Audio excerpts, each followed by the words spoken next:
हाँ जी, हाँ जी।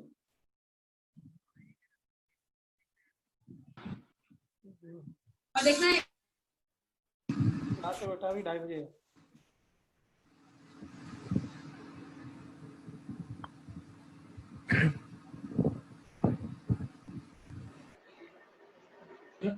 Good afternoon sir.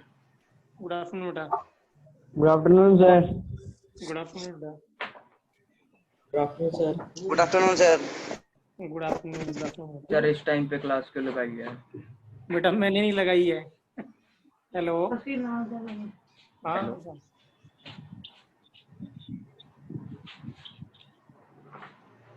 Sir. Manor शाम को चलना है। बेटा बेटा मेरी क्लास है ना, मैं मेरे को बाद में कॉल करना, दूंगा ना, तुम क्लास अटेंड। रोटी ला जा।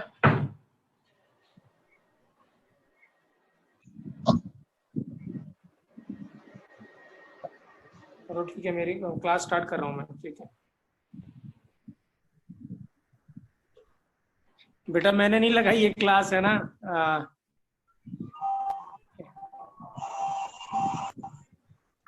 गुड आफ्टरनून बेटा। आपके लिए भी डिफिकल्ट है, मेरे लिए भी डिफिकल्ट है इस टाइम पे क्लास लेना। ठीक है, तो हमने कल बेटा पढ़ा था कि इलेक्ट्रोकेमिकल सेल को कैसे कंस्ट्रक्ट किया जाता है।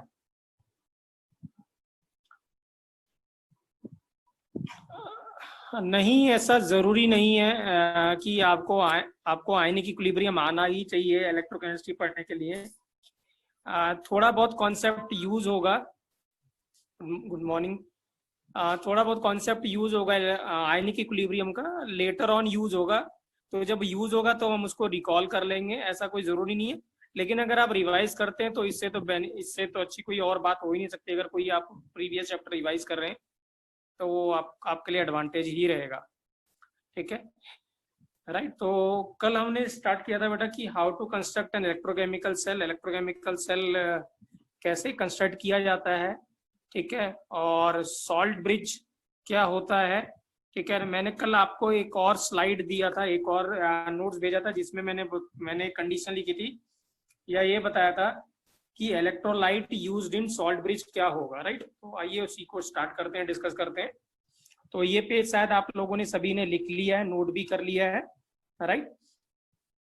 तो अगर फर्स्ट पॉइंट ये है कि क्या कहता है कि जो आयनिक मोबिलिटी होनी चाहिए कैटायन और एनायन की, वो सेम होनी चाहिए। मतलब जो स्पीड होनी चाहिए या वेलोसिटी जो होनी चाहिए कैटायन की जाने की और एनायन के ट्रेवल करने की, जो इलेक्ट्रोलाइट आपने सॉल्ट ब्रिज में लिया है वो क्या होना चाहिए, सेम होना चाहिए। सो दैट क्या हो, दोनों जो हाफ सेल हो वो क्या करें, साइमल्टेनियसली क्या हो, न्यूट्रलाइज हो उनका चार्ज। क्योंकि अगर साइमल्टेनियसली न्यूट्रलाइज नहीं होगा तो भी करंट फ्लो प्रॉपर नहीं करेगा। सच दैट पॉजिटिव चार्ज तो न्यूट्रलाइज हो गया एनोड हाफ सेल में, but negative charge cathode half cell में न्यूट्रलाइज नहीं हुआ। तो कैथोड हाफ सेल वाला इलेक्ट्रॉन को एक्सेप्ट नहीं करने देगा या नहीं करेगा।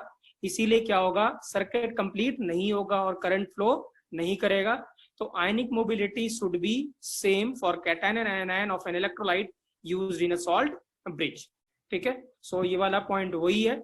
सम examples are written over here in which I have mentioned the electrolyte, ठीक है, which are used commonly used in salt bridge.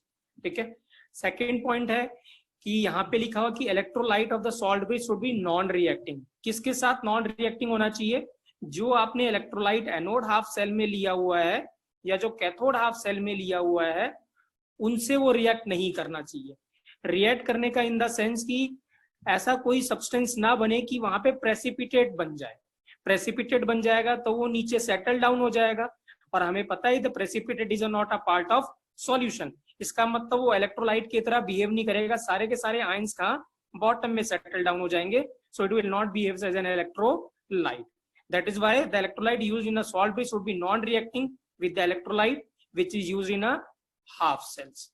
ठीक है, सो यहाँ पे मैंने एग्जाम्पल भी लिखा हुआ। For example, we cannot use an electrolyte containing chloride ion in a half cell containing silver or lead electrode। हमें पता है सिल्वर होगा तो Ag प्लस आयन होगा, तो Ag प्लस के साथ क्लोराइड AgCl प्रेसिपिटेट बनाएगा। सिमिलरली Pb के साथ बना लेगा PbCl2, तो ये प्रेसिपिटेट बनाएगा। तो इसको हमें अवॉइड करना है। क्लियर है। राइट। सो जैसे यहाँ पे एग्जांपल भी लिखा KCl NH4Cl और NaCl सभी में क्लोराइड आयन है, can not be used with Ag और Pb इलेक्ट्रोड। ठीक है। लास्ट में यहाँ पे कुछ एक्स्ट्रा मैंने कुछ पॉइंट ऐड किया हुआ है। Salt bridge is like a liquid wire. जैसे क्या होता है, मेटेलिक वायर होता है जिसको आप कंडक्टर बोलते हैं, मेटेलिक कंडक्टर बोलते हैं, तो वो मेटेलिक कंडक्टर है जिसमें इलेक्ट्रॉन फ्लो कर रहा है, वायर है, राइट। सिमिलरली जो सॉल्ट ब्रिज है वो लिक्विड वायर की तरह होता है जो अलाउ करता है आयंस के फ्लो को। किसको? आयंस को। तो लिक्विड में एनोड हाफ सेल में पॉजिटिव चार्ज बिल्डअप हो रहा था, तो उसकी तरफ जो आएगा वो क्या आएगा, एनायन मूव करेगा राइट टू लेफ्ट। और नेगेटिव चार्ज बिल्डअप हो रहा था कैथोड हाफ सेल में, तो उसकी तरफ क्या जाएगा, कैटायन मूव करेगा फ्रॉम लेफ्ट टू राइट। और जो इलेक्ट्रॉन मूव करेगा वो थ्रू वायर मूव करेगा फ्रॉम लेफ्ट टू राइट। कल हमने देखा था इलेक्ट्रॉन की डायरेक्शन, राइट।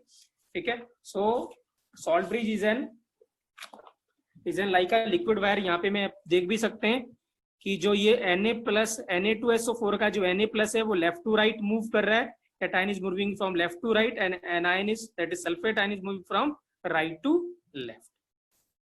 Clear है बच्चों? What is the significance of salt bridge, how it works, ठीक है ना, what kind of electrolyte is used, ठीक है ना, right?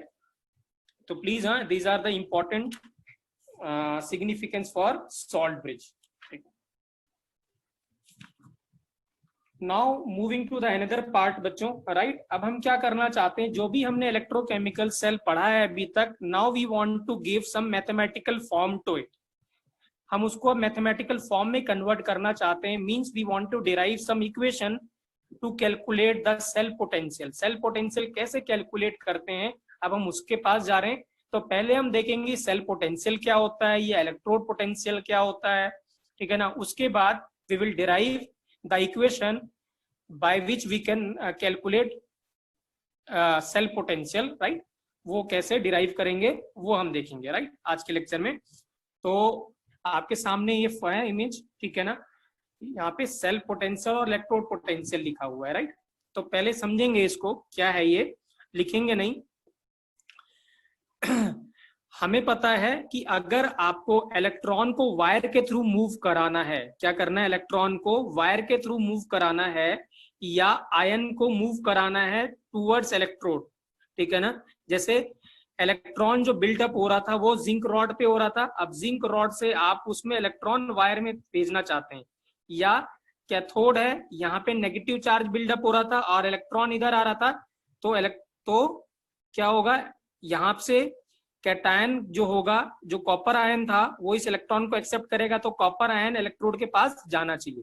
So this means we have to do some work to move the ions या to move an electron through the wire. हमें कुछ work करना पड़ेगा, ठीक है ना। ये वर्क बिल्कुल सिमिलर है जैसे हमें वाटर को पंप करना है एक पॉइंट से दूसरे पॉइंट पे, एक लोकेशन से दूसरे लोकेशन पे हमें अगर वाटर को पंप करना है, then we need to do a work, ठीक है। बिल्कुल वैसे ही जैसे हम वाटर को पंप करते हैं एक पॉइंट से दूसरे पॉइंट में, similarly we have to do some work to pump और टू मूव एन इलेक्ट्रॉन और ion from one point to another point, right. अब जो वर्क होता है कि आपको वाटर एक जगह से दूसरी जगह जो पंप करना है वो दो चीजों पे डिपेंड करता है।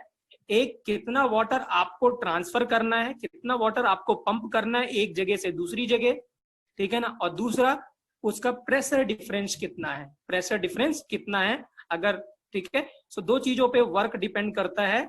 कौन सा वर्क? मैकेनिकल वर्क, जो हमें वाटर को एक पॉइंट से दूसरे पॉइंट पे पंप करने के लिए करना पड़ेगा। दो चीजों पे डिपेंड करता है, एक, कितना अमाउंट ऑफ वाटर आपको भेजना है, और दूसरा, वो दो पॉइंट के बीच में या दो लोकेशंस के बीच में कितना प्रेशर डिफरेंस है। सेम, बिल्कुल एनालॉगस टू सेम, बिल्कुल इसी के एनालॉगस जो होगा वर्क जो होता है, इलेक्ट्रिकल वर्क भी ऐसा होता है, ठीक है ना। तो इलेक्ट्रिकल वर्क का मतलब क्या? Work needed to move an electric charge, मतलब इलेक्ट्रिक चार्ज को मूव करने के लिए, राइट, ठीक है। सो कितना वर्क करना पड़ेगा वो भी सिर्फ दो चीजों पे डिपेंड करेगा। एक, अमाउंट पे, कितना अमाउंट ऑफ चार्ज आपको ट्रांसफर करना है, और दूसरा, उनके बीच का पोटेंशियल डिफरेंस क्या है, पोटेंशियल डिफरेंस क्या है। तो इलेक्ट्रिकल वर्क भी दो चीजों पे डिपेंड करता है, how much amount of electrical charge you want to transfer it, and what is the potential difference between those two points, right. ठीक है, अब पोटेंशियल डिफरेंस क्या होता है? Potential difference is the difference of electric potential. जैसे ठीक है, इसको आप इलेक्ट्रिक प्रेशर भी कह सकते हैं, ठीक है ना। जैसे प्रेशर डिफरेंस होता है, ऐसी इलेक्ट्रिक प्रेशर होता है दो पॉइंट्स के बीच में, that is a potential difference, right. Potential difference की जो यूनिट होती है वो एसआई यूनिट होती है। तो जो इलेक्ट्रिकल वर्क हुआ बच्चों, वो क्या हुआ? Charge into potential difference. May be आपने अब इलेक्ट्रोस्टैट आप पढ़ रहे होगे, ये आप पढ़ चुके होगे। सो इलेक्ट्रिकल वर्क की हमेशा यूनिट क्या होती है? जूल। चार्ज की यूनिट कूलम, और पोटेंशियल डिफरेंस की वो यूनिट क्या होती है? वो वोल्ट। तो कूलम इनटू वोल्ट क्या हो गया? जूल्स हो। आई होप बच्चों यहां तक आपको क्लियर है। टेल मी यस या नो। कल मैंने आपको डायग्राम भी दिखाया था कि वाटर पंप करने के लिए, राइट, कुछ भी आपको पंप करना है तो you need to do some work. तो electrical work is equal to charge into potential difference. जैसे मैकेनिकल वर्क होगा, वाटर को पंप करने के लिए क्वांटिटी पे डिपेंड कर कितना क्वांटिटी ऑफ वाटर पंप करना चाहते हो, और प्रेशर डिफरेंस क्या है। सिमिलरली यहाँ पे इलेक्ट्रिकल वर्क में कितना चार्ज आप ट्रांसफर करना चाहते हो, और दो पॉइंट के बीच में पोटेंशियल डिफरेंस कितना है, राइट। और यूनिट क्या होगी? Joule coulomb into volt, right. अब ठीक है, अब मुझे बताओ जो अमाउंट ऑफ चार्ज होगा वो किसमें, किसके टर्म्स में होगा बच्चों? जो अमाउंट ऑफ चार्ज जो आप ट्रांसफर करेंगे वो किसके अमाउंट में हो, मतलब किसके टर्म्स में होगा? एक कूलम चार्ज, दो कूलम चार्ज, किस में होगा, किसके टर्म्स में होगा? It will in terms of coulomb और सम अदर यूनिट, और इन सम अदर यूनिट नहीं Jatin, some other unit Faraday. Punita very good. हाँ, the correct answer is Faraday. Faraday, very good. हाँ पुनीता, ठीक है, वेरी गुड। हाँ, क्योंकि आप जो इलेक्ट्रॉन ट्रांसफर करोगे, एक दो नहीं करोगे, एक मोल, दो मोल, तीन मोल चार्ज ट्रांसफर करोगे। तो ये हमने मोल कॉन्सेप्ट में सीखा था। The amount of charge moved will be in terms of mole, और charge of one mole of electron कितना होता है? 96500 कूलम, दैट इज 1 फेरेडे। तो 1 faraday is equal to 96500 coulomb, ठीक है। सो इलेक्ट्रिकल वर्क एक फेरेडे चार्ज को move करने के लिए कितना होगा? Minus F into potential difference, minus F into potential difference. क्या आप मुझे बता सकते हैं why I have used minus over here? Anybody? Why I have used minus over here? Work done is minus of F into, अब charge मैंने faraday लिख दिया, 1 फेरेडे। नो, नहीं, नहीं, no. The correct answer is, मुझे बताओ यहां पे सिस्टम वर्क कर रहा है कि सराउंडिंग सिस्टम के ऊपर? Work done by the system है या work done on the system है? Tell me, work is done by the system और on the system? By the system है। क्या है? By the system. तो बाय द सिस्टम पे क्या साइन आता है? बाय द सिस्टम पे क्या साइन आता है? पॉजिटिव की नेगेटिव? नेगेटिव साइन आता है। क्या है? Negative sign. That is why हमने यहाँ पे क्या यूज किया है? Negative sign. Voltaic cell will lose some energy, voltaic cell will lose some energy to do some external work on the surrounding. तो वोल्टिक सेल हमारा सिस्टम है, it is doing some work on the surrounding, so that is why we have used negative sign. So work is negative because voltaic cell loses some energy as it is does some work on the surrounding. यहां तक कोई दिक्कत बच्चों? Tell me yes या no frankly, ठीक है, right, ठीक है।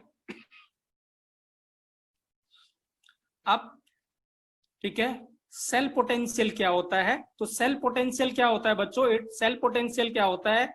जो आपकी कॉपर रॉड और जो आपका जिंक रॉड था, उनके बीच का जो पोटेंशियल डिफरेंस जो मेजर करता है, उसको क्या बोलते हैं? Cell potential. तो cell potential measures the potential difference between two half cell और between two electrode of voltaic cell is called as cell potential, और इसको ई सेल से डिनोट करते हैं। क्या से डिनोट करते हैं?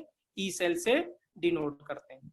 So the cell potential is a measure of potential difference between the two half cell और between two electrode of voltaic cell, और इसको क्या से लिखते हैं हम? ई सेल से। क्या लिखते हैं? ई सेल से। सो वर्क डन, सो यहाँ पोटेंशियल डिफरेंस की जगह मैं क्या लिख रहा हूँ? ई सेल लिख रहा हूँ। तो work done is equal to minus F into E cell for 1 mole of electron. 1 mole of electron के लिए कितना? 1 फेरेडे, और for n mole of electron को करने के लिए तो कितना हो जाएगा? Minus N E F. Very very important formula. Work done is equal to minus NEF। ठीक है, ये कॉन्सेप्ट इसलिए आसान है, या इलेक्ट्रोकेमिस्ट्री थोड़ी, ये वाला जो टॉपिक है या पूरी इलेक्ट्रोकेमिस्ट्री इसलिए आसान है कि इस पूरे चैप्टर में बहुत ही कम फॉर्मूले हैं बच्चों। There are very very limited formula, only 1 or 2 formulas there by which you can solve any question of electrochemistry, so that is why it is important। ठीक है ना, और लिमिटेड फॉर्मूला एक ही दो हैं, वही आपको रिमेंबर करने। तो फर्स्ट फॉर्मूला जो आपके सामने, work done is equal to minus NE और F। क्या मुझे आप बता सकते हैं कि किसी बच्चे को EMF क्या होता है? एनीबॉडी? हाँ, EMF क्या होता है? Anyone wants to highlight? कोई बता सकता है what is EMF?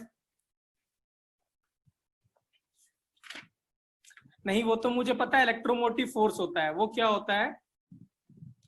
So what is the difference between EMF and potential difference? What is the difference between EMF and potential difference?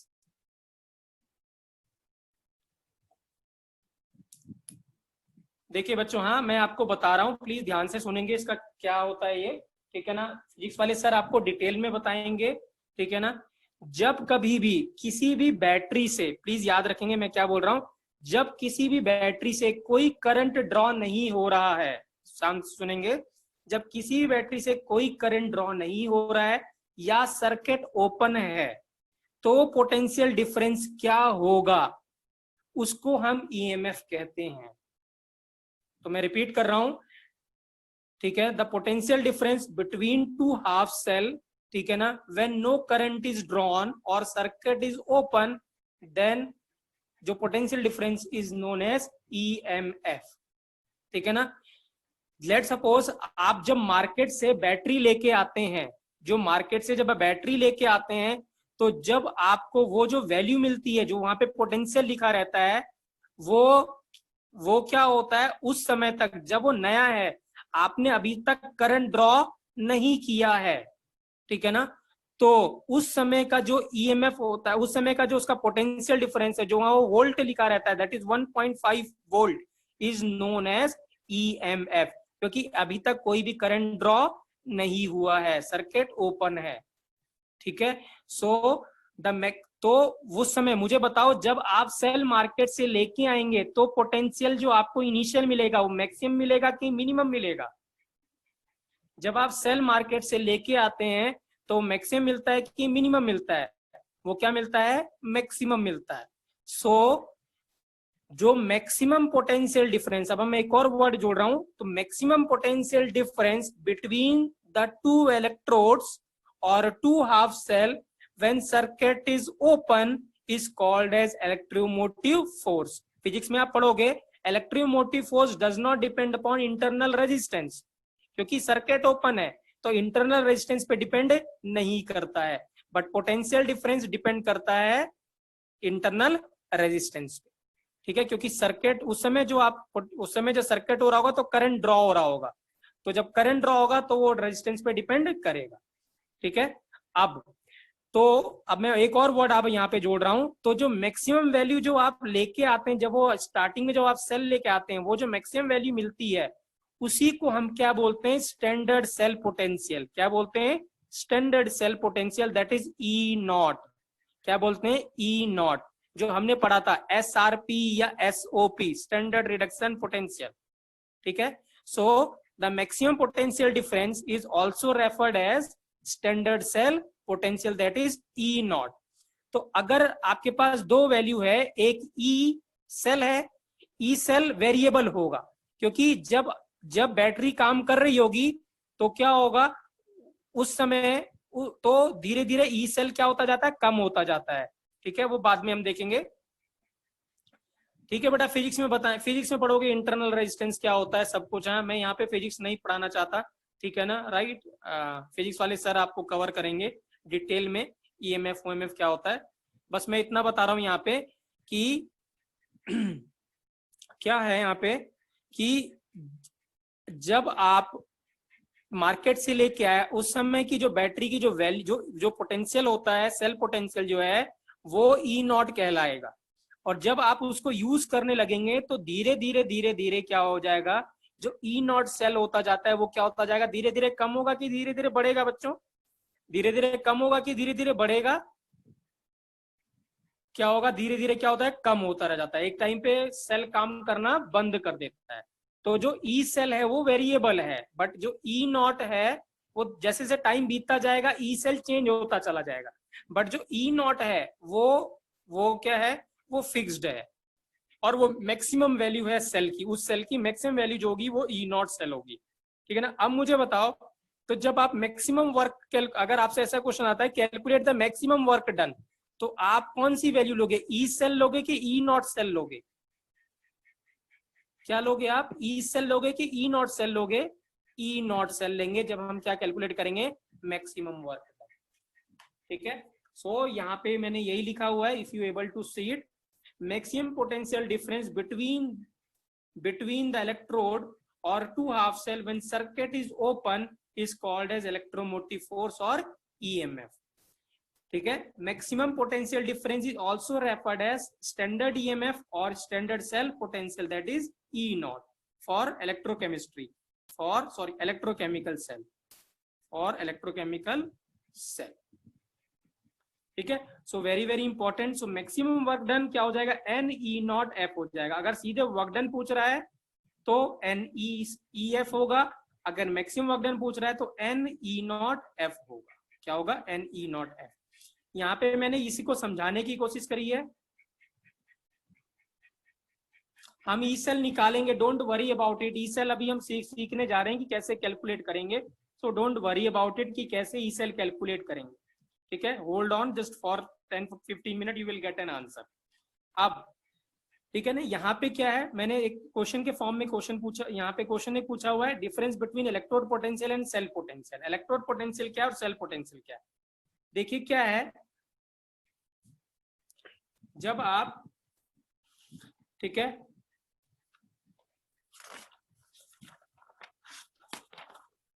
जब क्या था, ये जिंक रॉड थी, ये क्या था, जिंक रॉड था। जिंक रॉड पे नेगेटिव चार्ज आ रहा था और इसके किनारे किनारे क्या बिल्डअप हो रहा था, पॉजिटिव चार्ज हो रहा था। और सिमिलरली यहाँ पे क्या था, यहाँ पे क्या रहा था, पॉजिटिव चार्ज था, इधर नेगेटिव चार्ज बिल्डअप हो रहा था।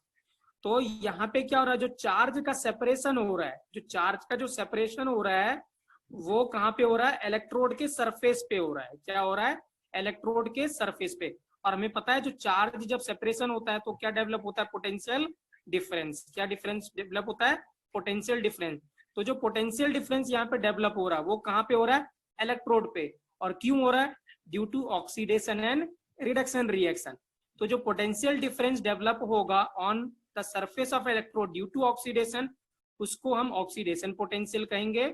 और जो पोटेंशियल डेवलप हो रहा होगा रिडक्शन के लिए, उसको रिडक्शन पोटेंशियल कहेंगे। और यही अगर स्टैंडर्ड कंडीशन पे हो रहा होगा तो हम इसको स्टैंडर्ड इलेक्ट्रोड पोटेंशियल बोलेंगे या स्टैंडर्ड ऑक्सीडेशन पोटेंशियल कहेंगे।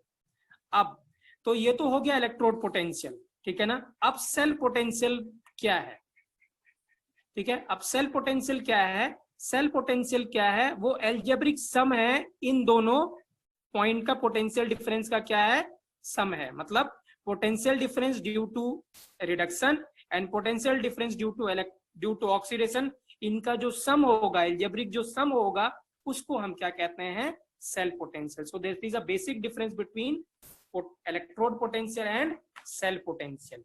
ठीक है।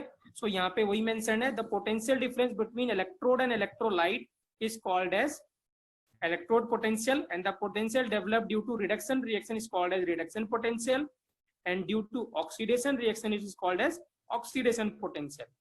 If the condition are standard, then it is said to be standard electrode potential, whereas the cell potential is a algebraic sum of reduction and oxidation potential. हमने देखा भी था, जो कल देखा था, ई सेल जो होता है वो ई सेल आरपी क्या होता है, cathode plus E cell OP anode, या माइनस में लिखना चाहते हैं तो यहाँ आरपी एनोड हो जाएगा। और ई नॉट हो जाएगा तो ई नॉट क्या हो जाएगा, ई नॉट आरपी कैथोड हो जाएगा plus E naught OP anode हो जाएगा। ठीक है। सो दो फॉर्मूले हैं, E cell work done is equal to N minus N E F, और मैक्सिमम वर्क डन हो जाएगा minus N E naught F हो जाएगा। टेल मी बच्चों, क्लियर है कि नहीं क्लियर है? टेल मी बच्चों, यस या नो?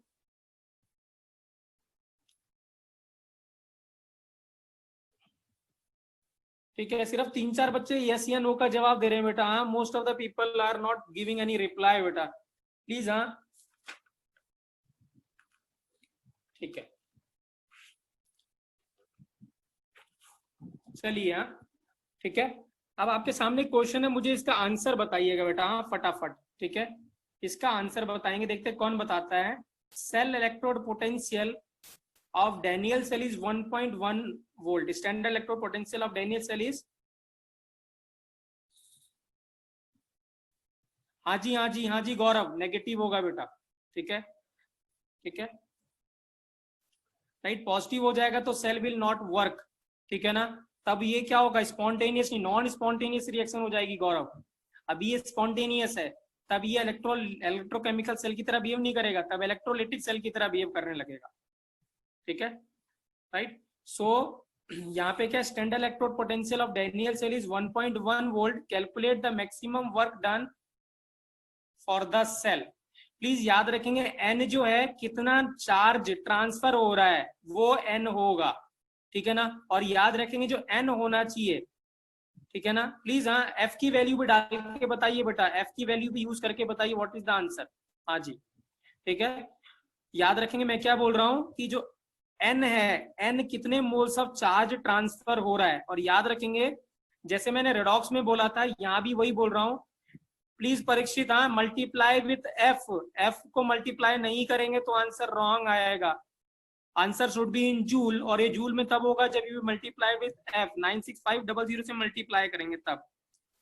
हाँ जी, ठीक है, राइट। सो एन याद रखेंगे, मैं क्या कहना चाह रहा था कि एन जो होगा, net electron gain should be equal to net electron lost होना चाहिए। ऐसा नहीं होगा कि जिंक 2 इलेक्ट्रॉन गेन कर रहा है, कॉपर 1 करेगा, ऐसा नहीं होगा। आपको बैलेंस करना पड़ेगा। Net electron gain should be equal to net electron lost. So most of the people got the correct answer. हाँ जी, मैंने यहाँ पे जो एफ की जो वैल्यू ली है बच्चों, वो ली है 96487। क्या लिया है, 96487 लिया हुआ है, ठीक है ना। That is an exact value, but you can take 96500 also, ठीक है, राइट। अब एक और क्वेश्चन आपके सामने देखते हैं, वो कौन करके बताता है। ठीक है, यू गॉट द टाइम। हाँ, आपके पास टाइम है। Please tell me the correct answer बच्चों, हाँ, इस क्वेश्चन का।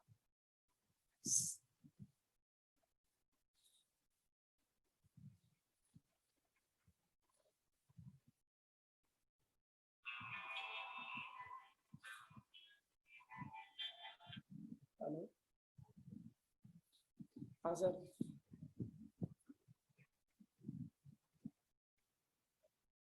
हाँ जी सर, हाँ जी सर मैं भेजता हूँ सर मैं भेजता हूँ सर, मैं क्लास में हूँ, मैं थोड़ी देर में भेजता हूँ वो क्लास खत्म करके, ठीक है सर। ठीक ठीक। Anybody got the right answer बच्चों? What is n? Tell me what is n? Tell me what is n? n क्या है यहाँ पे? n की वैल्यू क्या है? n है 2। Arjun not 1/4, n is 2। and what is, so what is the maximum work done? Maximum work done कितना आया? Anybody? Maximum work done is, हाँ जी बिल्कुल सही, परीक्षित का आंसर सही है।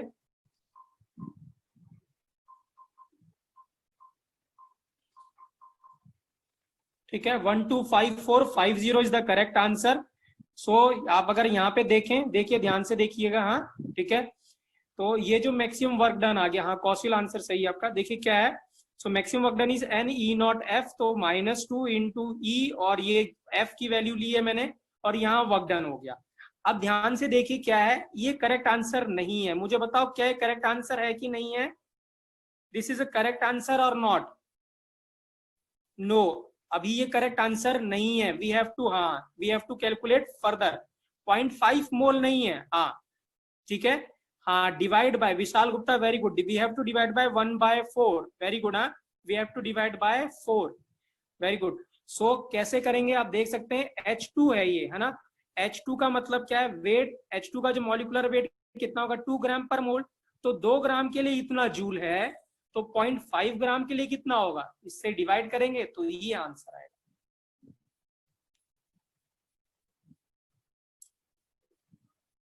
क्लियर है बच्चों?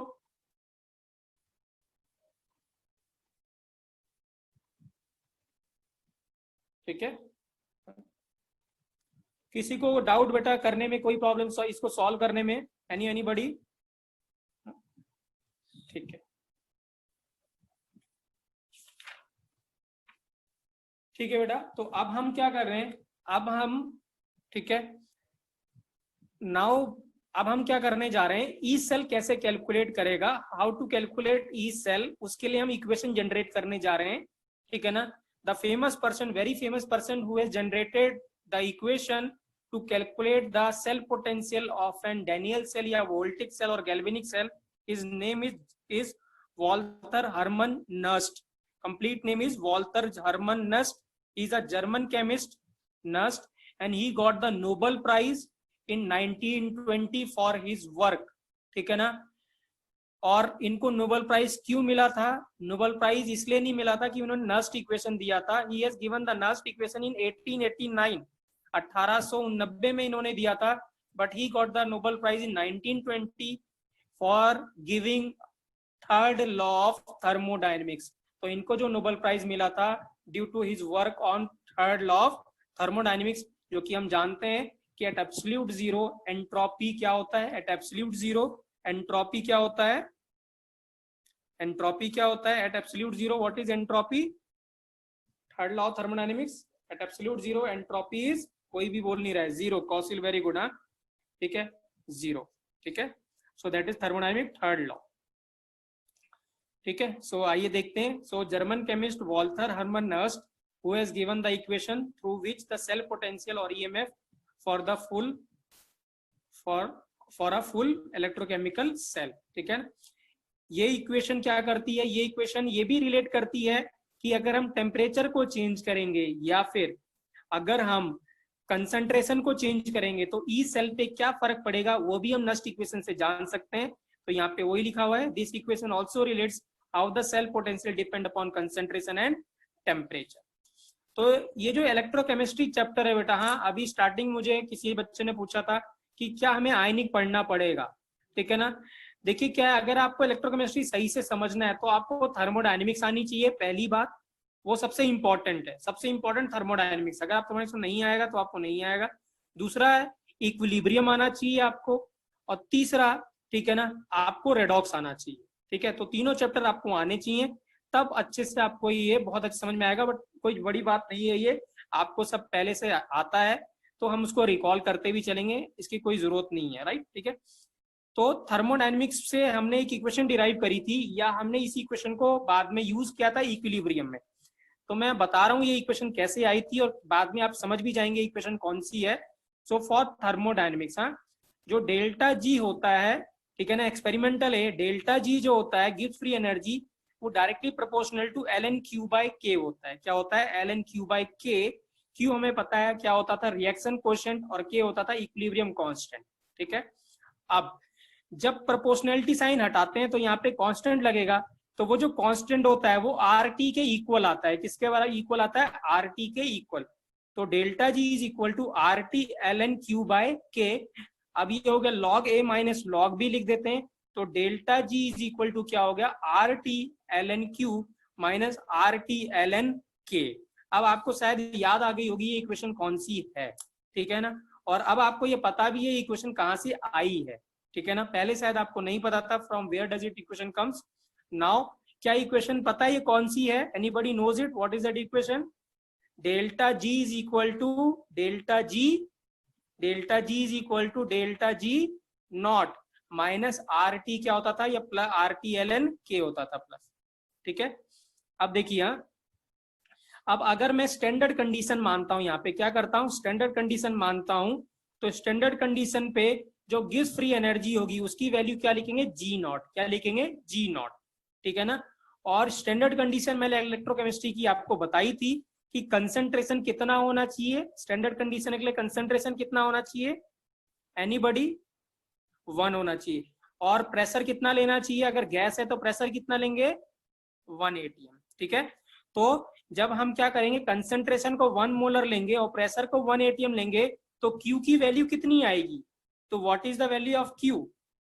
What is the value of Q? जब हम क्या करेंगे, सभी रिएक्टेंट और प्रोडक्ट को 1 ले लेंगे तो what is the value of Q?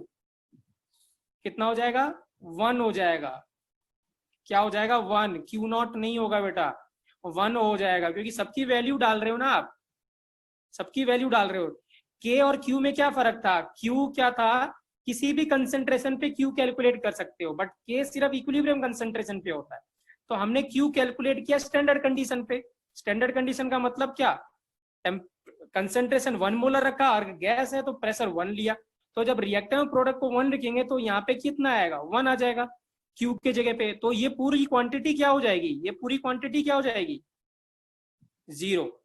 तो उस समय जो डेल्टा जी क्या हो जाएगा? डेल्टा जी क्या बनेगा? G naught. तो G नॉट हो जाएगा माइनस RT/ln K। अब आप ये जानते हैं, तो यहाँ पे मैंने वही लिखा है, choosing the standard condition the value of Q we obtain the standard gives free energy that is G naught when concentration are 1 molar or pressure is 1 atm।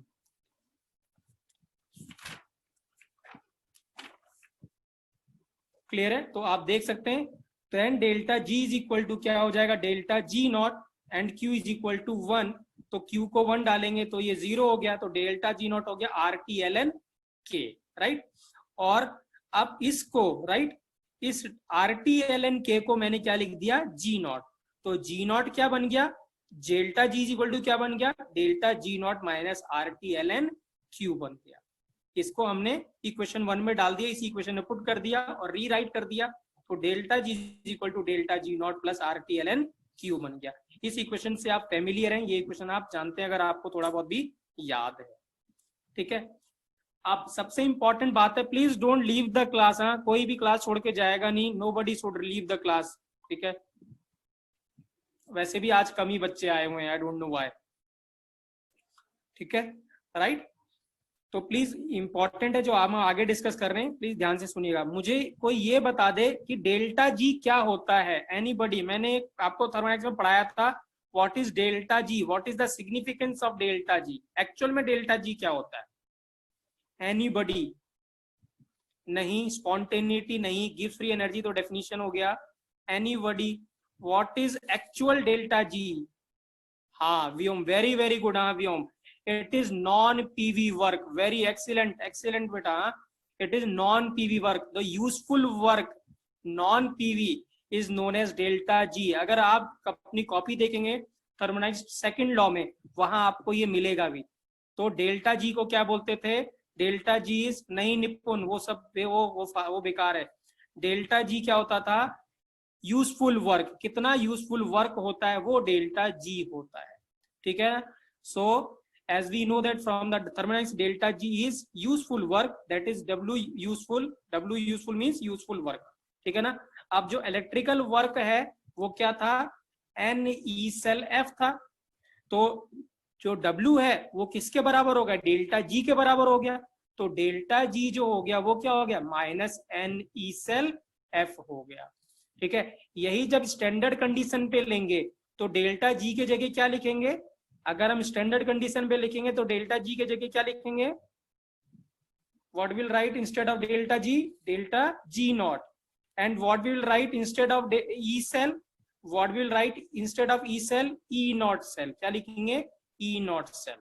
सो ठीक है, सो अब ध्यान से देखिए यहाँ पे, ठीक है। सो ये क्या? डेल्टा जी NEF हो गया and delta G not is NE0F हो गया। अब आप ध्यान से देखिए, ठीक है। गौरव, तुमने मुझसे पूछा था क्या वर्क हमेशा नेगेटिव ही होगा? ऑब्वियस है, होना ही पड़ेगा, क्योंकि स्पॉन्टेनियस के लिए डेल्टा जी क्या होना चाहिए? For spontaneous process what should be the delta G? For a spontaneous reaction what should be the delta G? Gaurav, it should B negative. क्या होना चाहिए? नेगेटिव। और नेगेटिव कब पॉसिबल है? जब ई सेल क्या होगा? जब ई सेल क्या होगा? डेल्टा जी नेगेटिव का होगा जब ई सेल क्या होगा? पॉजिटिव होगा। क्या होगा? पॉजिटिव होगा। तो आप देख सकते हैं for a spontaneous reaction delta G is negative, therefore E cell क्या हो जाएगा? पॉजिटिव होना चाहिए, ठीक है।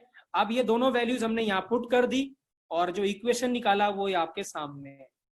ये वैल्यू पुट कर दी ये दोनों वैल्यूज यहाँ पुट कर दी और NF से डिवाइड कर दिया, -NF से डिवाइड कर दिया, तो जो इक्वेशन मिली हमें E cell is equal to E naught cell minus RT/NF ln Q, ठीक है ना। Q क्या है? Reaction quotient product upon reactant, इसी को क्या बोलते हैं?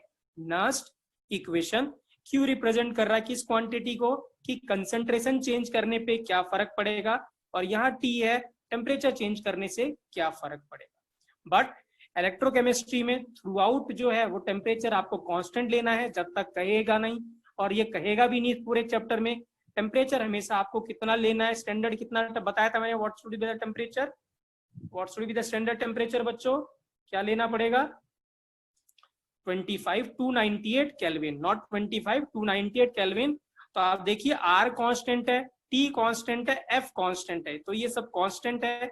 इसको हम सिंप्लीफाई कर सकते हैं और इसको रीराइट करेंगे जब हम सिंप्लीफाई करेंगे, ठीक है, तो बाद में हम उसको लिख सकते हैं, कुछ एक वैल्यू आएगी उसके भी आप पे लिख सकते हैं। तो मैंने यहाँ पे वही बोला था, जो नस्ट इक्वेशन है, Nernst equation says that the cell potential under any condition depend upon the potential at standard condition, that is E naught पे डिपेंड करता है, and at non standard state concentration, मतलब Q पे depend कर रहा है, क्या होगा Q पे। अब मुझे ये बताओ, देखते हैं कौन बताता है, अगर Q लेस देन 1 है, इक्वेशन आपके सामने है, प्लीज आप इक्वेशन लिख सकते हैं, मैं इक्वेशन लिख रहा हूं आपको, ठीक है। चलिए यहीं पे दिखा के पूछता हूं मैं आपको, ठीक है। अब देखिए यहाँ, अगर Q, यहीं पे पूछ रहा हूं, अगर Q लेस देन 1 है तो क्या होगा? E cell E naught cell से बड़ा होगा कि छोटा होगा? अगर Q लेस देन 1 हुआ तो, अरे पॉसिबल है बेटा, क्या होगा? ग्रेटर देन होगा, क्योंकि अगर Q लेस देन 1 होगा तो ये क्वांटिटी क्या हो जाएगी? नेगेटिव, नेगेटिव नेगेटिव क्या हो जाएगा? पॉजिटिव, तो E सेल बड़ा हो जाएगा E नॉट सेल से। अगर Q ग्रेटर देन 1 हुआ तो क्या होगा बच्चों? अगर Q ग्रेटर देन 1 हुआ तो क्या हो जाएगा? लेस देन हो जाएगा, क्या हो जाएगा? लेस देन हो जाएगा। और अगर Q इक्वल टू K हो गया, सॉरी Q इक्वल टू क्या हो गया? अगर 1 हो गया, सॉरी Q इक्वल टू 1 हो गया तो क्या हो जाएगा? सेम हो जाएगा, क्या हो जाएगा? सेम हो जाएगा, ठीक है। तो ये आपके सामने यहाँ पे मैंने ये लिखा हुआ है, please if you able to see it, ठीक है। How Q effects the cell potential, Q अगर लेस देन 1 है, अगर लेस देन 1 हो गया तो रिएक्टेंट ज्यादा मिलता है कि प्रोडक्ट ज्यादा मिलता है बच्चों? अगर Q लेस देन 1 है तो रिएक्टेंट ज्यादा मिलता है कि प्रोडक्ट ज्यादा मिलता है? रिएक्टेंट ज्यादा मिलता है, क्या मिलता है? रिएक्टेंट ज्यादा मिलेगा। तो रिएक्टेंट ग्रेटर देन क्या होगा? प्रोडक्ट, क्योंकि Q की वैल्यू कम है। तो अगर Q लेस देन 1 है तो ln Q क्या होगा? नेगेटिव, तो E सेल क्या होगा? Greater than E naught cell होगा। और Q अगर क्या है? ग्रेटर देन 1 है तो प्रोडक्ट ज्यादा होगा रिएक्टेंट से, तो ln Q क्या हो जाएगा? पॉजिटिव हो जाएगा, E नॉट सेल बड़ा हो जाएगा E सेल से। अगर Q इक्वल टू 1 है तो रिएक्टेंट इक्वल टू प्रोडक्ट होगा, E cell is equal to E naught cell हो जाएगा, ठीक है, राइट। और इसी को मैंने जब हमने बोला कि टेम्परेचर की वैल्यू पुट कर देंगे 298 फेरेडे पुट कर देंगे, R की वैल्यू पुट करेंगे, तो जब आप सॉल्व करेंगे, ठीक है ना, टेम्परेचर यहाँ सब पुट करेंगे तो जो आपको वैल्यू मिलेगी वो मिलेगी E cell is equal to E naught cell minus 0.0592। आप इस 2 को मिस कर सकते हैं वाइल कैलकुलेशन 0.059 अपॉन n ले सकते हैं, लॉग क्या है? Q है, this is known as Nernst equation. मैंने यहाँ पे लिखा भी है, use this equation to solve the problem for electrochemical cell. एक ही इक्वेशन है to calculate E cell of electrochemical cell, that is Nernst equation. इसके अलावा और कोई भी सेल नहीं है, मतलब और कोई भी इक्वेशन नहीं। आई होप बच्चों आपको समझ में आया होगा जो भी मैंने आज आपको पढ़ाया है इतने 50-20 मतलब 45-50 मिनट्स में। टेल मी यस या नो बच्चों, क्लियर है ये सब चीज आपको? ठीक है ना। स्टैंडर्ड का मतलब स्टैंडर्ड कंडीशन पे है, ठीक है ना, राइट। मैंने स्टार्टिंग में लिखाया था standard condition for electrochemistry, pressure 1 atm, concentration 1 molar, temperature. आइए स्टूडेंट, अब हम नस्ट इक्वेशन लिखते हैं। जो भी हमने गैल्वेनिक सेल बनाया था उसकी नस्ट इक्वेशन कैसे लिखेंगे, राइट। अभी हमने जनरल फॉर्म देखा है नस्ट इक्वेशन का। Now we are writing the Nernst equation for a galvanic cell और a voltaic cell which we have designed, right. जो आज हमने बनाया उसी का हम नस्ट इक्वेशन लिखने जा रहे हैं। तो उसमें था क्या स्टूडेंट, जो हमने सेल बनाया था ये सेल नोटेशन था। जिंक एनोड था, ठीक है ना, और कॉपर क्या था, कैथोड था। तो एनोड को हम लेफ्ट साइड लिखते हैं और कैथोड को राइट साइड। तो मेटल और उसी मेटल का आयन, और यहाँ आयन और वही मेटल, राइट, ठीक है। इसकी कंसेंट्रेशन ZnSO4 की C1 मोलर है और CuSO4 की क्या है, C2 मोलर है। Zn मेटल है, सॉलिड, कॉपर सॉलिड, राइट, और ये दोनों एक्वस सॉल्यूशन है, राइट, ठीक है। सो हम क्या कर रहे हैं, फर्स्ट मेथड में हम नस्ट इक्वेशन लिखेंगे। तो मेथड 1 में हम क्या करेंगे, पहले दोनों हाफ सेल की रिएक्शन लिखेंगे सेपरेटली और बाद में उसको हम ई सेल फॉर्मूले में पुट करेंगे। That is E cell is equal to E cell cathode minus E cell क्या, एनोड, ठीक है ना, राइट। तो आइए स्टार्ट करते हैं। तो करना क्या है स्टूडेंट, आपको दोनों ही हाफ सेल का रिडक्शन की रिएक्शन लिखनी है, ठीक है, ये इंपॉर्टेंट है। दोनों हाफ सेल की क्या करना है, आपको रिडक्शन की रिएक्शन लिखनी है, ठीक है। तो आइए देखते हैं। तो Zn2 plus 2 electron plus Zn, तो ये एनोड हाफ सेल की हमने रिडक्शन वाली रिएक्शन लिखी है। वो इसमें ऑक्सीडेशन रहा है, but we are writing as an oxidation, ठीक है। अब तो E cell anode is equal to E naught minus 0.059 upon n, n कितना है यहाँ पे 2, प्रोडक्ट अपॉन रिएक्टेंट। तो प्रोडक्ट क्या है, सॉलिड, और ये क्या है, एक्वस, राइट। तो हमें पता है सॉलिड का एक्टिव मास कितना हो, 1 होगा। तो E cell is equal to E naught minus 0.0592 log 1 upon Zn2 plus aqueous, clear है। सो हम ई सेल को यहाँ पे ऐसे भी लिखते हैं, ई Zn2 प्लस गिव्स Zn, क्योंकि ये ई सेल किसका, एनोड हाफ सेल का है, और E naught Zn2 plus gives Zn और minus 0.0592 upon 2 log 1 upon Zn2 plus aqueous, ठीक है। और इसी को हमने क्या बोला है, ये ERP क्या है, एनोड है, और ये E नॉट जो है, ये E नॉट RP क्या है, एनोड। याद रखेंगे E नॉट RP एनोड है, ना कि EOP है, ठीक है।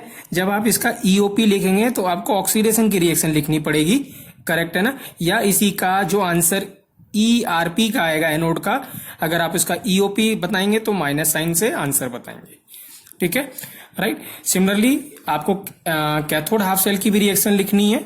Cu2 plus 2 electron give Cu, right. तो ये हमने कैथोड की लिखी है, कैथोड पे तो रिडक्शन नहीं होता है, तो यहाँ पे कोई डाउट ही नहीं है, तो हमने रिडक्शन लिखा हुआ है। तो ई सेल जो है किसका, रिडक्शन का, minus E cell naught minus 0.0592 log product upon reactant. तो दिस इज सॉलिड, इसका एक्टिव मास 1 हो जाएगा, अपॉन Cu2 प्लस क्या हो जाएगा, एक्वस हो जाएगा, राइट, ठीक है।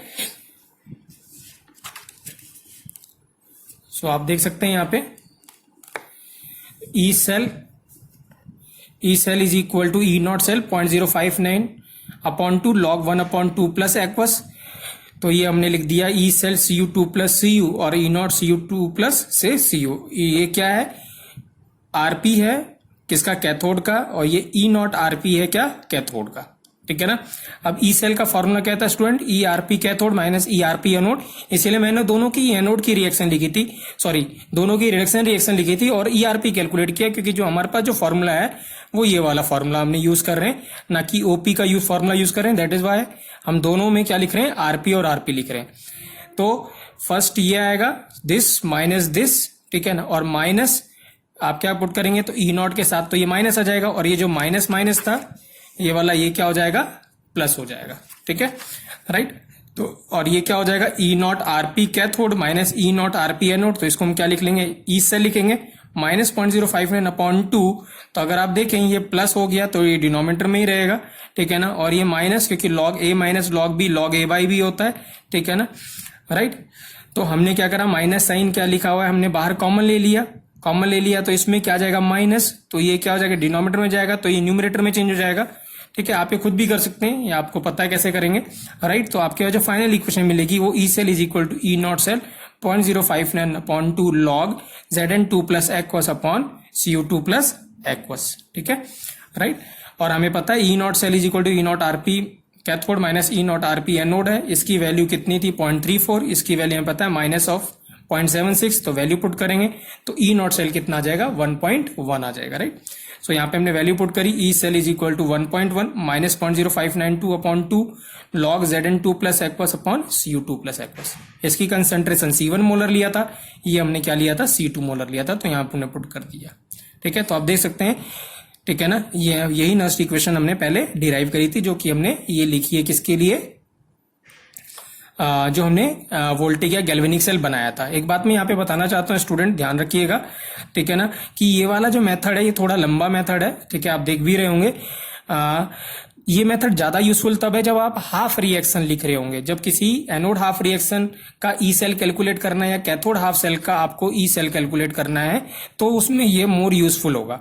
बट कंप्लीट सेल के लिए ये थोड़ा कम्बरसम है, थोड़ा लेंथी मेथड है, तो मेथड नंबर 2 अप्लाई करेंगे for a complete cell reaction. वही आप फॉलो करेंगे जब कंप्लीट सेल रिएक्शन को आपका ई सेल निकालना है। बट जब आपको क्या है, ई आपको निकालना है किसका, कैथोड हाफ सेल का, या ई आपको कैलकुलेट करना है एनोड हाफ सेल का, तो आप क्या करेंगे, ये मेथड जो नंबर 1 मेथड है वो ज्यादा यूजफुल होगा, क्योंकि इसमें हमने सेपरेटली दोनों की हाफ रिएक्शन लिखी हुई है। बट याद रखेंगे एनोड पे हमेशा ऑक्सीडेशन होगा, कैथोड पे हमेशा रिडक्शन होगा। तो यहाँ पे जो हमने किया है, यहाँ पे मैंने जानबूझ के वहां पे रिडक्शन लिखा था, सो दैट हम इस फॉर्मूले में हमें कुछ भी इंटरचेंज करना पड़े, हम सीधे वैल्यूज इस फॉर्मूले में पुट कर सके। ठीक है, I hope you are getting it right. Now this is the method second. This is a very easy method and more useful as compared to first method for a complete cell, for E cell। जब आपको cell का cell potential, complete cell का cell potential निकालना है, तो ये ज्यादा useful होगा राइट। तो मेथड में क्या, ये सेल नोटेशन था स्टूडेंट, आपको क्या करना है, कंप्लीट सेल रिएक्शन लिखनी है। अब जो जहां पे जो रिएक्शन हो रही थी वही लिखनी है, ठीक है ना।